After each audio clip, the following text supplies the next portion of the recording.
Hi, my name is Danielle Hernandez. This is probably what you expect me to look like, but nope, this is me, Danielle Hernandez.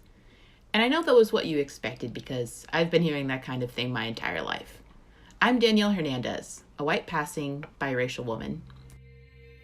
As a child, I didn't know how to feel or talk about my ethnicity in my predominantly white hometown. I didn't gain the tools or the capacity to express my identity until much later in life.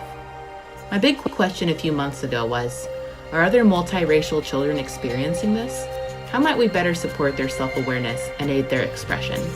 Since then, I've talked to a lot of people, like a lot of people. The multiracial demographic is the smallest but fastest growing group in the world. And some things that multiracial young adults have said have been, as I've grown up, and especially as narratives about race have become more prominent in mainstream media, I've just now started to understand who I am as a multiracial woman, but it still feels, I don't know, almost forced? Too late? Like my experiences aren't legitimate because I'm not all black or even half black or Filipino. Now I'm really happy to be multiracial or multicultural. Growing up, it could be difficult as a white passing Hispanic kid. You don't look Hispanic, so you don't fit in there, and you don't feel white, so that doesn't fit either. I felt like I needed to be both races. But my siblings and I were too white for our Indian side of the family and too dark for our white relatives. Now I realize that I don't identify with either, so I'm just myself. And some things I've heard from parents of multiracial children have been, conversations about race started before she was even born. When we were just dating, we always got questioned about being a biracial couple. Everybody's got their opinions, especially about her hair. I was in the hospital and the first questions I was getting asked weren't, is she healthy? It was, what's her hair like? And it feels like my family is constantly justifying why they're okay with my husband and child being black. I want to raise her so that that conversation never even has to happen.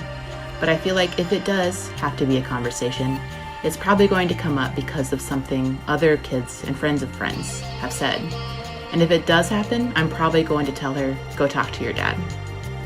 Is there a way to provide parents the tools and skills to have a conversation? What might it look like for a child to feel whole in a culture that tells you that you're part something and part something else, particularly when you are part historically oppressed and part oppressor? Many parents feel unprepared to speak with their children about their racial identity. Is there a way to provide education on different stressors, like microaggressions and trauma caused by people outside of their immediate family, stages of racial identity development, and how to cope with difficult situations? I, Danielle Hernandez, am creating a space for conversations for parents with multiracial children to instill comfort and confidence in their identity. This summer, I'll be working as a program coordinator at Statement Arts, a nonprofit organization that caters to underserved minority and low-income youth through arts education that goes beyond the classroom.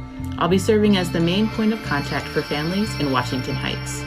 Currently, there are 28,829 people under the age of 18 who identify as belonging to more than one race, just in Washington Heights alone. I'll be co-creating with real families locally and focusing on how they talk about race with their children. My focus will be families where one parent is of color and the other is white.